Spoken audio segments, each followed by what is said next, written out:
Twitchell's Book 1, Dwindling Magic. Written and read by T.D.L. White.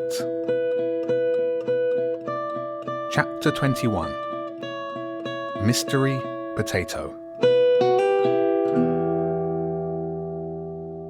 The rest of Saturday evening was a write-off. The others had sat Nick in a chair, cleaned up his scratches, which were not that bad once the blood had been mopped up, told him he'd fainted, and given him water and sweet tea and toast, none of which he really wanted, but he'd sipped and nibbled anyway. Cece, who had managed to avoid the excitement, curled up on top of Nick's laptop, which remained closed. He'd put a hand on the back of her neck, felt her breathing through her soft golden fur. James, Jenny and Elf then went about the business of trying to work out what the half potato was, to which Nick contributed nothing at all. Whether they'd told him where they'd got it, he wasn't quite sure. He'd been mostly concerned with trying to forget about the rat that had nearly stuck a rusty knife into him. While everyone else ate dinner, Nick took himself up to bed. He didn't feel like eating or talking. He didn't really feel like doing anything. When he turned the light off, an image of the rat's face immediately sprang at him out of the darkness. So he turned the light back on and wrapped himself in his school gown and lay on top of the duvet with his eyes open. After what seemed like hours, but was probably 15 minutes, Jenny came in to check on him. She perched on the side of his bed like his mum had done back when she used to put him to bed. "Feeling any better?" Jenny asked. "Not really." "You did great out there," she said warmly. "Zen and Bobby would never have let—" "I don't want to talk about it," Nick said. "About them, or the other ones." "Are the dressings okay?" Jenny changed the subject. Nick held out his arm. There were bandages wrapped from his wrist to his elbow. No blood had soaked through them. "We'll change them in the morning." She got up to leave. "Shall I turn the light—" "No." Nick cut her off and rolled onto his side, staring at the wall. She left the room. Despite his state the night before, Nick actually got a decent amount of sleep. Trying not to think about the rats was a surefire way to make him think about them. So he'd started running through everything he knew about Twitchell's network, the Swiss Banks network, LCRS, and the Alchemist. Next, he mentally listed all the commands he needed to run through when performing a discovery scan on a new target. Next, he tried to remember all the moves in the Sicilian opening. And it was during this that he'd drifted off and hadn't woken until just after 11 a.m. on Sunday morning. Downstairs, James was going through more of his notebooks, getting ready for his portal training with the bishop. "Sleep okay?" he asked. "Yeah." Nick put a couple of slices of bread in the toaster. "I don't know how you do it." "Make toast?" James raised his eyebrows. "No, all this fighting with rats and badgers and whatever." "Rats aren't even that bad compared to—" James stopped mid-sentence. "Well, those ones were pretty bad. First one we ever met kidnapped us in the caverns. Then some others tried to kidnap us from the kidnapper and sell us to Lord Ratzenberg. I guess we were young enough that we just got used to it." "Don't think I'll ever get used to it." Nick shuddered.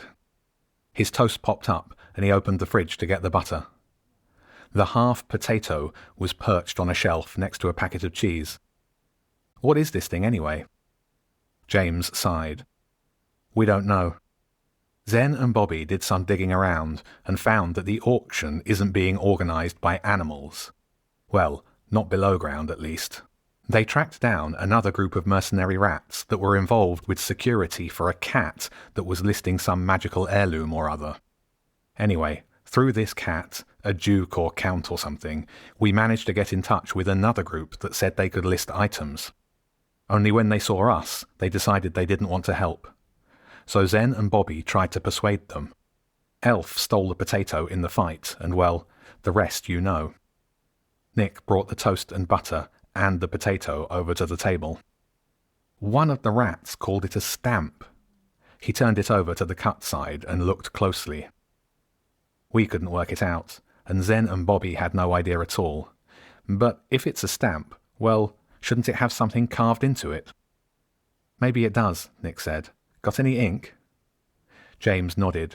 Ink is something we've got plenty of. While Nick buttered his toast, James grabbed a pouch from his bag and started to mix some powder with a little water in a saucer. It quickly turned into a dark, opaque liquid. There's more than one chapter in the Portal book about what makes good ink for conjuring, James said. This ink's got ground beetle wing cases, basalt and black pepper in it. But a little too much shellac slows it down, so I don't use it. Shellac? Don't ask. Let's give this a go.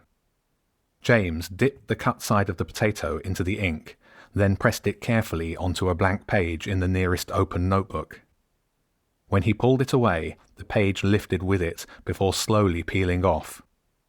What it left behind was a black potato-shaped splodge. Well, it was worth a try, Nick said, taking a bite of toast. It is a stamp, James exclaimed. You were right, look. He slid the notebook across the table. With toast in one hand, Nick pulled the book closer with the other. It wasn't completely black at all. There was a neat square marked out by a load of small white dots where the ink hadn't taken. What is that? Random dots in a square? No idea, James said, but it's not natural. Someone or something must have made tiny holes in the potato to make that square shape. Now we just need to work out what it means. They looked at it, then turned it around and looked at it again. James traced the white dots onto a fresh piece of paper, and they looked at that. Think you have to join them up, Nick wondered. Maybe, but in what order? James spanned the paper round. Could be a constellation?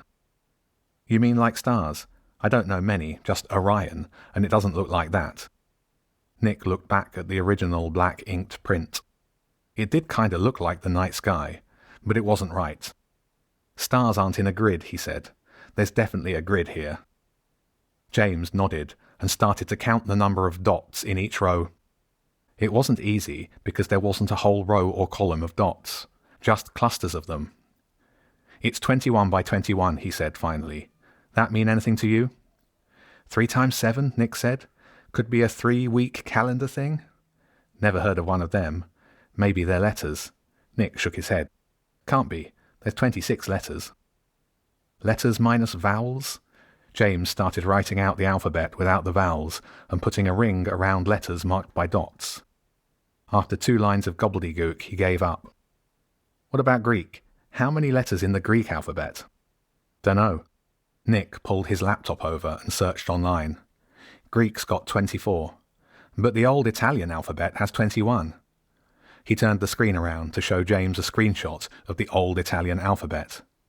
James copied it out, ringed the letters and shook his head. Might be in code, he said. I'll have to look at it for a while. Nick didn't think it was a code, but then he didn't really have any idea what it was. The 21 by 21 grid nature reminded him of pixel art, only there was no picture, just random dots. Jenny and Elf came in through the back door with, much to Nick's delight, bread and cakes from Rook's Bakery. What's that? Jenny said, looking over James's shoulder at the potato print while dumping the food on the table. Ink print from the potato, James said. Nick's idea. Are they stars? Elf asked.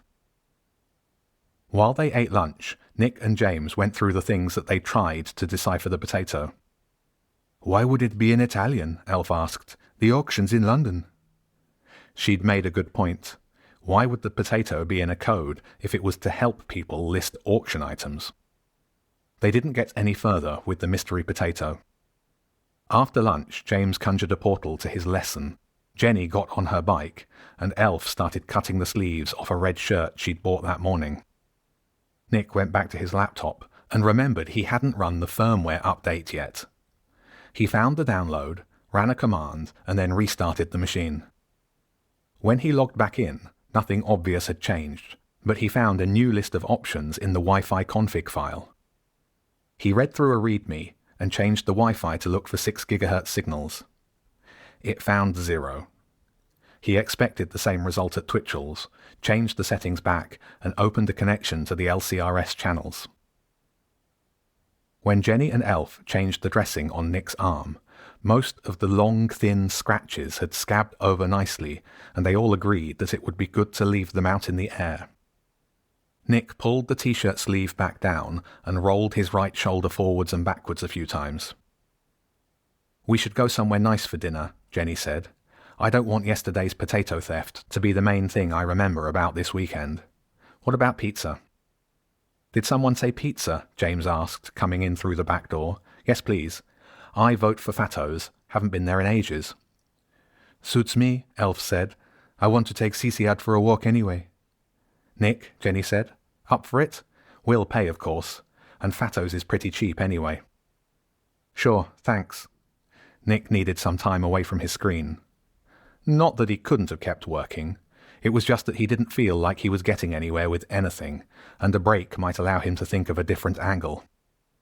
"I showed this to the bishop," James said, putting the potato ink print on the table.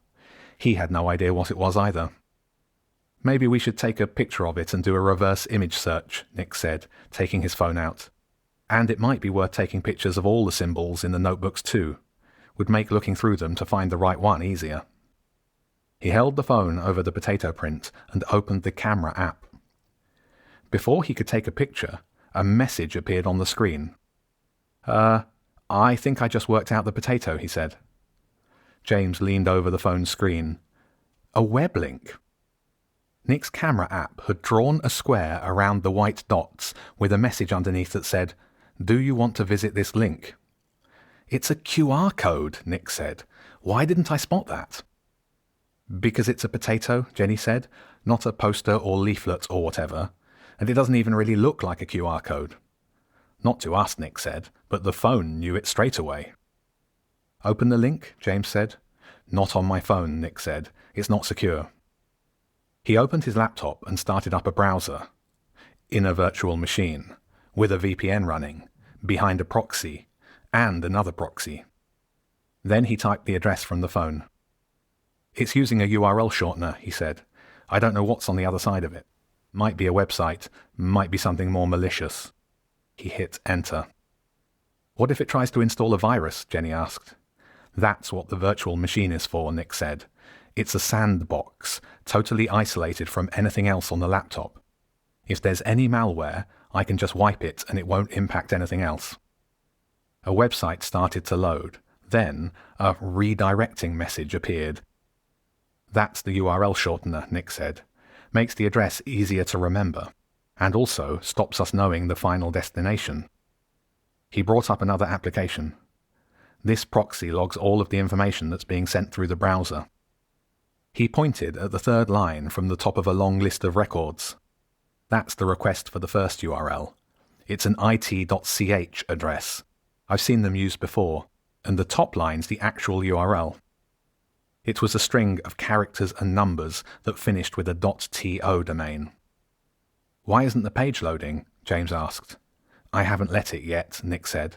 "I can control exactly what the browser receives using the proxy app, and I can't see anything weird so far.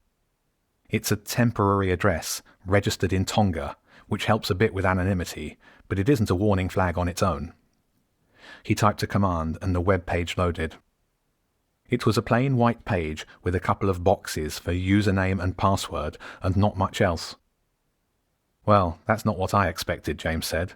"Looks like a network login page." "It is. Most of the darknet runs behind decent security." "Can you hack it?" Jenny asked. "Don't need to," Nick said. "Look." He highlighted a link under the login boxes. It said, "New users, click here." He checked where the link went, then opened it in a new tab. It was a standard form asking for name, email, and it had a checkbox to select whether you were a buyer or a seller. Nick typed in his LCRS nick, SLNT_HWK, into the name box, put a burner email address into the next box. "We buying or selling?" he asked. "Both," James said. "Let's not narrow down our chances yet." Nick checked both boxes and hit submit. "What now?" Jenny asked. "Hang on." Nick brought up a connection to the inbox for the burner account. "Here." There was a new email. It was the only email in the inbox. He opened it. "Arami, is reviewing your request to take part in Auction 24. Kind regards, Association of Rare and Magical Items. Is that it? James said. Just a login page, a form, and a one-line email. Seems pretty standard to me, Nick said, leaning back from the laptop. What were you expecting? I don't know. It's an auction of rare and magical items, so maybe a secret handshake or some kind of invitation with a wax seal or something? Oh. A QR code you have to print with ink using a stolen potato seems pretty magical to me, Nick said. I can check this inbox from my phone. Is it time for pizza? Fatto's was a small pizza place a 10-minute walk down the hill into town. It had an open kitchen dominated by a huge pizza oven, and all the chefs spoke, or shouted, Italian at each other as they worked. The gang sat at a table in the corner, and Elf ordered 4 random pizzas and 4 Coke Zeros. Nick shared what he'd learned about Tragensen Group, which wasn't very much. James said he'd definitely conjured a portal to Geneva before, and to somewhere else in Switzerland too. Everyone avoided talking about the previous day's fight with the rats, other than James checking that Nick's cuts were healing. The pizzas came quickly and did not last long. Nick could have eaten another one to himself. Don't worry, Elf reassured him. We're leaving room. He didn't catch the name of the dessert she ordered. She ordered 2 of them, even though the server tried to convince her that 1 was more than enough. Elf held her ground, and 10 minutes later, 2 huge plates came over, piled high with what looked like weird-shaped thin donuts covered in chocolate and icing sugar. What is this? Nick asked. Fried pizza dough with Nutella, James said, pulling a fat finger of fried dough out of a pile. It had a healthy covering of Nutella, which started to flow like molten lava, oozing its way off the dough, but James twisted it round to keep it attached and quickly bit the finger in half. It's just like donuts, only better. Jenny tore a piece in 2 and offered half to Nick. He took the warm stick of deep-fried dough, holding the very end where there was a patch not yet covered in Nutella. They were right. It was very good. Nobody spoke again until the last of the sugar had been mopped off the plates. When Nick turned off the light on Saturday night, an image flashed into his mind. It was the image of a delicious deep-fried pizza dough finger, covered in sugar and Nutella.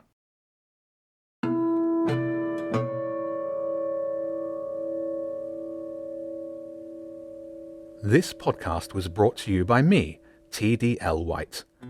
I'll be reading a chapter a week until it's complete.